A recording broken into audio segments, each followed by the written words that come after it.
Today we are going to tackle another great way to understand how your hormones are working for you, and that is the basal body temperature.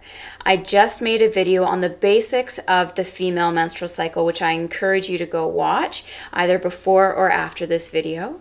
But today we're going to be discussing basal body temperature, which is a very inexpensive way for you to monitor your hormones to see if your cycle is as regular as it should be. I'm Dr. Andrea Maxim, naturopathic doctor, and the creator of the Maxim movement, where our goal is to maximize on your hormonal health in order to maximize on your overall health. The basal body temperature is something that I ask a lot of my patients to do, especially those that are trying to conceive, because understanding your basal body temperature is a great way to detect when ovulation is happening.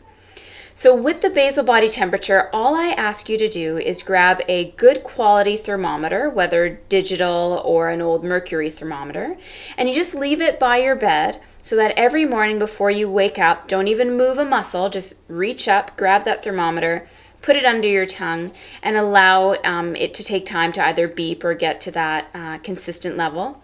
With the mercury thermometers, we ask that you hold it under the tongue for about 10 minutes to get an accurate reading. The digital thermometers will beep, of course, when they're done. And then I want you to chart the value or the degree that you see on the thermometer on a chart. And I'm sure if you were to Google basal body temperature chart, you can easily find one to download. And you'll find that, or what we want to see, is your basal body temperature sitting around the high 36s, low 37s for the most part of the day. And then around day 14, which should be ovulation, we should see a nice spike, and it should be a very predominant one, about a degree or so. And that spike will consistently stay high for the second half of the cycle. The second half of the cycle is what we call the secretory phase or the luteal phase of the cycle. And this is where, if there is successful implantation, we'll actually continue to see that basal body temperature continue to rise, which is a great time to then go out and get a pregnancy test to see if you are pregnant. If we see it just stay consistently high and then start to level off, what that's a sign of is that your menstrual cycle is about to come, as estrogen tends to be a little bit more cooling and progesterone a little bit more heating to the body.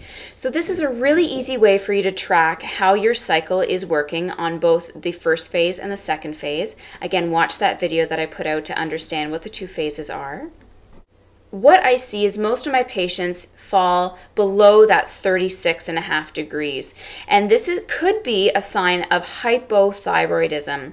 Hypothyroidism simply means that your body temperature isn't able to get to the warming level we want it to be, and it leaves you a little bit cooler than normal. So these patients may also complain of dry, brittle hair, dry nails, dry skin, slow thinking process, low energy, weight gain that they can't seem to get rid of. All those things are what we call hypothyroidism. So think of hypo as really slow and sluggish. The other thing you may see on the basal body temperature chart is the plots might go all over the place. So they're up and down and low for a little bit, then high for a little bit. And what that may be a sign of is that your adrenal glands are having a hard time keeping up with the stressful demands that you have in your life.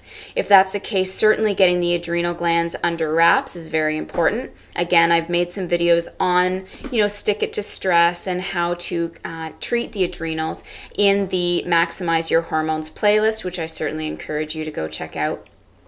But those are the two variables that we often see with the basal body temperature. Really, again, what we want to see is a 36.5 to 37 degree plateau for the first 2 weeks of your cycle. It should spike around ovulation, so around day 14, and it should stay a little bit high for the second phase of the cycle. It will continue to go higher if you are pregnant, and then it should drop down again to that 36.5, 37 degree temperature once we're approaching our menstrual cycle. If you have any questions or concerns about this, please do not hesitate to ask. Again, I am Dr. Andrea Maxim, naturopathic doctor, the creator of the Maxim movement, where we want to maximize your hormones in order to maximize your health. My contact information is coming up next. If you haven't already, please subscribe to my channel so that you will get notifications of all my new videos. I try to post once a week, and of course visit my website for other free information on how you can start bettering your health today. Have a happy and healthy day, and I look forward to seeing you soon.